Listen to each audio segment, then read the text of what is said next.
Hello, Mr. Snyder. Yes, I'm wearing a suit. No, it's not proper fishing attire. I'll throw that up on the screen right now. Currently, you're watching me concede to voiceover as I realize I can't sound educated and talk in front of this camera at the same time. Um, I'll be teaching you how to flip and pitch, how to cast, and how to tie a Palomar knot with that open-face baitcaster you see right there. It's got a button on the bottom that you use to control the spool, and to flip and pitch.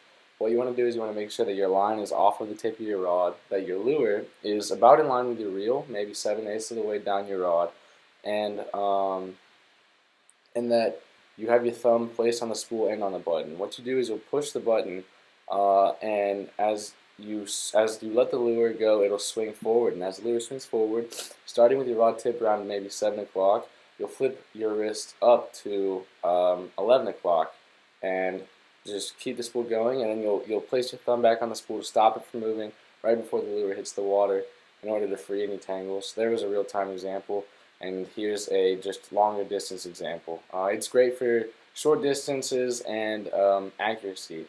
Now here's overhead casting. What you're going to want to do is not catch a snag. Common myth, if you catch a snag, pull up on the lure. No, don't pull up. Pull in line with your line and just play your angles, make sure you can get it out.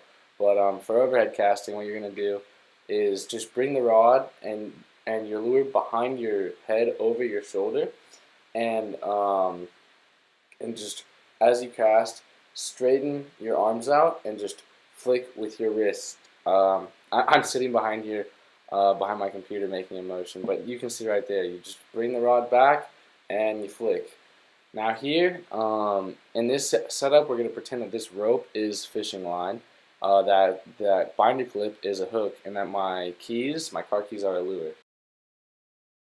So what you'll do is you'll make a loop with your fishing line, and you'll stick both sides of that loop through the eye of your hook.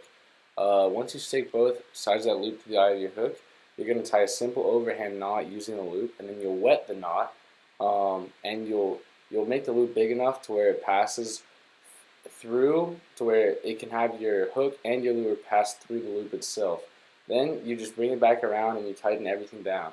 That's a knot that's never going anywhere. Super easy to tie. It'll never break. And it's also the knot that I use every time I go out. Coming up next, you'll just see me applying these techniques that I've taught you to a practical situation and the real life ways that I use them. All right.